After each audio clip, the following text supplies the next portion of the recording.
안녕하세요, 여러분. 백영기 목사입니다. 오늘 여러분들과 함께 에스겔 13장 17에서부터 23절 함께 살펴보도록 하겠습니다. 어저께는 남자 예언자들에 대해서 하나님께서 질타하셨죠. 주 내용이 뭐냐? 평안이 없는데 평안하다라고 예언했기 때문에 하나님께 질타를 받았습니다. 그런데 오늘은 여자 선지자입니다. 여자 선지자인데 이 여자 선지자도 결론은 똑같습니다. 하나님께서 말씀하시지 않았는데 그런데 거짓말을 지어내서 그리고 하나님께서 하지 않은 말을 하나님이 하신 것처럼 이야기를 했다라는 겁니다. 그러나 이 여자 예언자가 남자 예언자들과 다른 차별점이 있습니다. 특징이 있습니다. 그 특징이 뭐냐? 소위 영적이다 라는 겁니다. 조금 이따가 성경을 살펴보겠습니다만 이런 거죠. 기동무당인 거죠. 누구한테 가가지고 신비로운 게 있고 영적인 분별을 하고 김건사 내가 어저께 자다가 꿈에서 뭘 봤는지 알아? 김건사가 세상에 음침한 골짜기에서 죽은 시체들 사이에서 그 시체 고기를 먹고 있더라. 이게 무슨 일일까? 라고 누가 전화를 한다고 치면 응? 그 전화한 의도가 뭐겠어요? 나는 너와 다르다라는 거죠. 그리고 내가 너를 영적으로 보고 있다라는 거죠. 이렇게 꿈 봤다. 이 집사 내가 어제 꿈을 꿨는데 이 집사의 딸이 어제 눈물 흘리고 있대. 무슨 일일까? 이게요, 여러분, 지금은 웃으면서 방송을 보시겠지만 대한민국 교회에 다 있습니다. 이런 분들. 그 사람 얘기예요. 그럼 이 사람들은 왜 그 이야기를 할까요? 권력욕입니다. 사람이 가지고 있는 기본적인 욕구 중에 하나가 권력이에요. 권력은 뭐예요? 힘이에요. 그 힘을 갖고 싶은 사람들의 특징이에요. 좋게 얘기를 하면 리더십을 갖고 싶어 하는 사람들이고 정치를 하는 사람들도 마찬가지고 내가 다른 사람들보다 우위에 있다라는 그 마음을 갖고 싶은 심리가 내재되어 있는 거예요.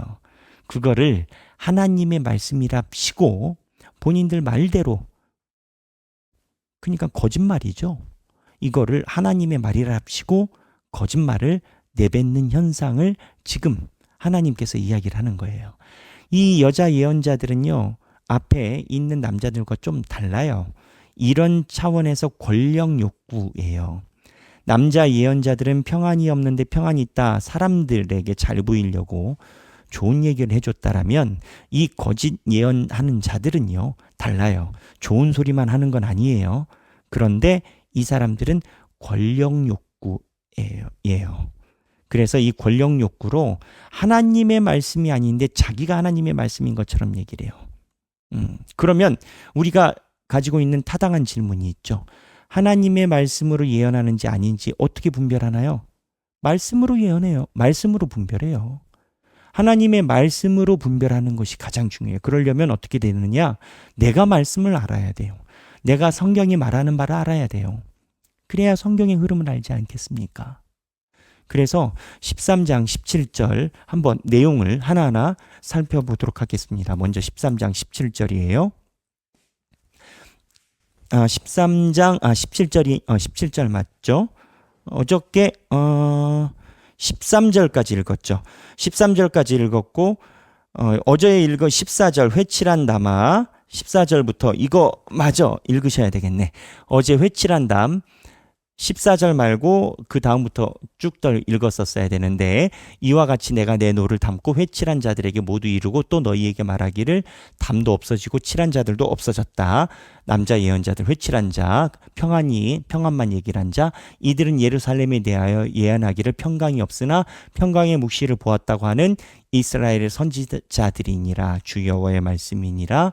너 인자야 이스라엘 백성 중 자기 마음대로 예언하는 여자들에게 경고하며. 어저께 남자 예언자 나오고 이제 여자 예언자가 나옵니다. 살짝 결이 다르다라고 얘기를 드렸어요. 남자 예언자들은 평강이 있다만 이야기를 했죠. 이르기를 주 여호와의 말씀에 사람의 영혼을 사냥하려고 손목마다 부적을 꿰어 매고 키가 큰 자나 작은 자의 머리를 위하여 수건을 만드는 여자들에게 화 있을진저 너희가 어찌하여 내 백성의 영혼을 사냥하면서 자기를 위하여는 영혼을 살리려 하느냐. 자기는 그렇게 안위를 생각하면서 다른 사람들은 죽이려고 하느냐라는 거예요. 너희가 두어 웅큼 보리와 두어 조각 떡을 위하여, 여기도 이제 금전의 문제죠. 보리와 두어 조각 떡을 위하여 나를 내 백성 가운데서 욕되게 하여 거짓말을 고지 듣는 내 백성에게 너희가 거짓말을 지어내어 죽지 아니할 영혼은 죽이고 살지 못할 영혼은 살린다. 죽지 아니할 영혼은 죽이고 살지 못할 영혼은 살린다. 그러므로 나 주 여호와가 이같이 말하노라. 너희가 새를 사냥하듯 영혼들을 사냥하는 그 부적을 내가 너희 팔에서 떼어버리고 너희가 새처럼 사냥한 그 영혼들을 놓아주며 또 너희 수건을 찢고 내 백성을 너희 손에서 건지고 다시는 너희 손에 사냥물이 되지 아니하게 하리니 내가 여호와인 줄을 알리라. 너희가 알리라. 22절 내가 슬프게 하지 아니한 의인 내 마음을 너희가 거짓말로 근심하게 하고. 자 보세요. 이 사람들이 거짓말로 근심하게 한대요. 그러니까 평안을 이야기를 하는 건 아니에요. 그쵸? 그러니까 앞에 있는 남자 예언자들이랑 달라요. 거짓말로 근심하게 하고 너희가 또 악인의 손을 굳게 하여 악인에게는 또 손을 굳게 한대요. 힘을 준대요. 그 악한 길에서 돌이켜 떠나 삶을 얻지 못하게 하려 하였은즉. 그래서 이 사람들의 특징은 악인의 손은 굳게 했대요. 그쵸? 그냥 특이해요. 악인의 손은 굳게 하고 악인은 굳게 하고 의인은 마이너스가 되게 해요. 그렇죠? 그래서 악인은 굳게 하고 의인은 마이너스가 되게 하고 이 이유가 아까 얘기를 했죠? 돈이에요. 근데 의인은 마이너스야. 왜 그럴까요? 남자 예언자는 모두 다 평안이야. 근데 여기는 쓴소리도 해요. 아까 제가 이야기를 한 권력 욕구가 결부되어 있기 때문에 그래요. 너희가 다시는 허탄한 묵시를 보지 못하고 전복도 못할지니라. 내가 전복이 뭔 점괘죠. 내가 내 백성을 너희 손에서 건져내리니 내가 여호와인 줄을 너희가 알리라. 그래서 여기에 나오는 이 허탄한 예언자는 영적이다라는 권력욕을 기반으로, 왜냐하면 쓴소리도 하니까 권력욕을 기반으로 결국은 돈과 또 결부가 되어 있어요. 소위 영적이다 하는 사람들이 나중에는 자기에게 돈이 오게끔 합니다. 제가 예전에 섬겼던 교회에서 유명한 은퇴 권사님이라는 분이 있어요. 본인이 예언해주고 사람들 신경 써주고 결론은 본인이 집례하는 게 교회이고 11조를 나에게 가져와라. 헌금을 나에게 해라. 내가 하나님께 드릴 권한이 있다. 라고 해가지고 그분에게 11조를 하는 교인들이 있더라고요. 제가 왔을 때. 그러니까 이게 먼 나라 얘기가 아니에요. 먼 나라 얘기가 아니고 이야기가 아니고 지금 현대에도 그런 교회가 있어요. 영적이다 얘기를 하면서 권력 욕구. 아니 그런 음산한 이야기를 당당하게 이야기를 하는데 어떠한 사람이 신경 안 쓰겠습니까? 김권사 어제 꿈을 꿨는데 김권사가 입에 칼을 물고 피를 질질 흘리고 있대. 만약에 이런 이야기를 하면서 집에 무슨 일이 있어? 뭐 혀로 사람을 죽이려다가 당신이 죽은 일이 있네 최근에. 그럼 이제 해서 신경 쓰이던 최근의 거를 막 생각을 해요. 본인이 막 생각을 해. 그리고 얘기를 해. 점 보는 거죠. 근데 이러한 현상이 현대에도 있다라는 거예요. 현대에도. 그러면 우리가 생각해야 될 건 뭘까요? 생각하기. 첫 번째, 이러한 현상이 먹히는 이유가 뭘까요? 거짓이 효과 보는 이유는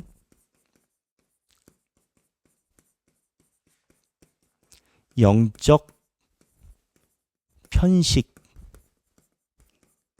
때문이다. 누구? 나의. 내가 듣고 싶은 말만 듣고 그 다음에 하나님의 말씀이 아닌 당장 듣고 싶은 그 욕구를 가지고 있으니까. 그 당장 듣고 싶은 그것에 대한 욕구를 갖고 있기 때문에 점이나 똑같은 건 거예요. 하나님의 말씀은 기다림이 필요해요.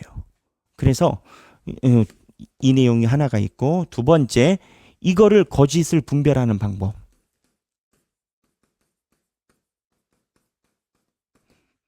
진짜를 알아야 한다.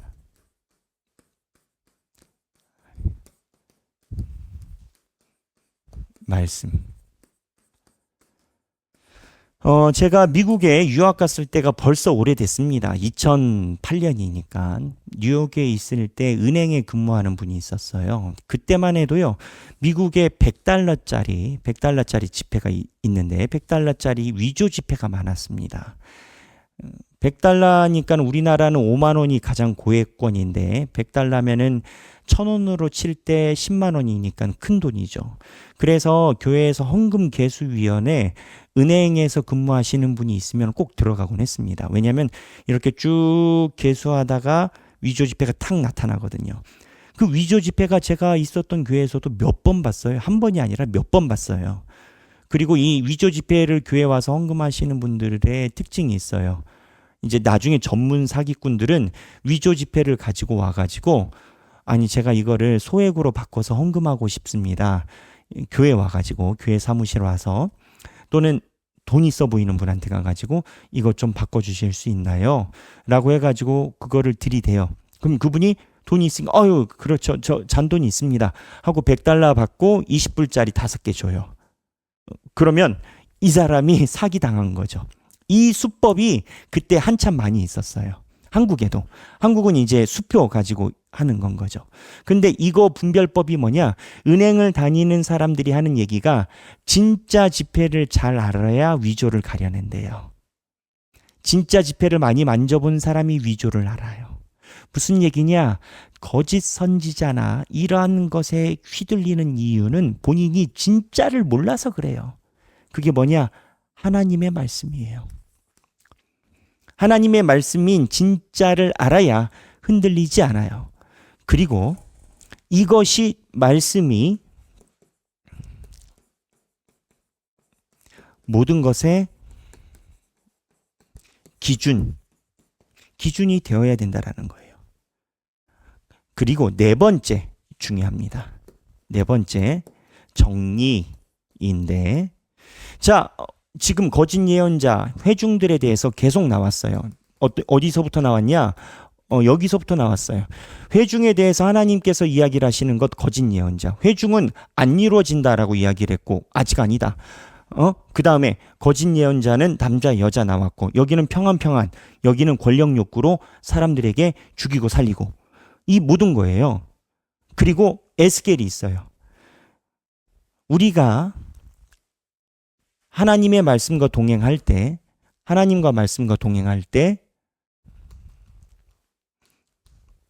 우리가 하나님의 말씀과 동행할 때 나는 말씀의 동행자인가 회방자인가?